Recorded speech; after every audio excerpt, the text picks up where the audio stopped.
आज आपल्या सोबत आहेत हरिभक्त परायण बाजीराव महाराज बांगर. सावता महाराजांसारखे एक आगळे वेगळे संत आमच्या संप्रदायात होऊन गेले बुवा.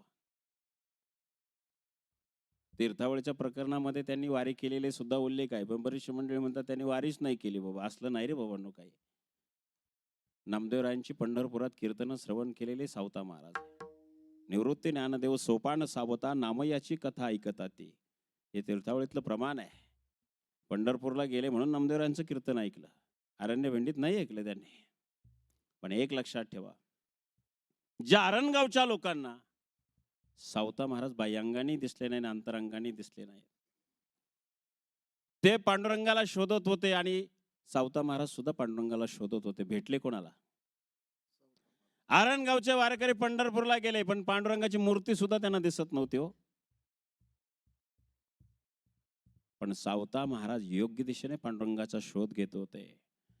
पांडुरंगाला कशात पाहत होते सावता महाराज? कांदा मुळा भाजी, कांदा मुळा भाजी, कांदा मुळा भाजी, कांदा मुळा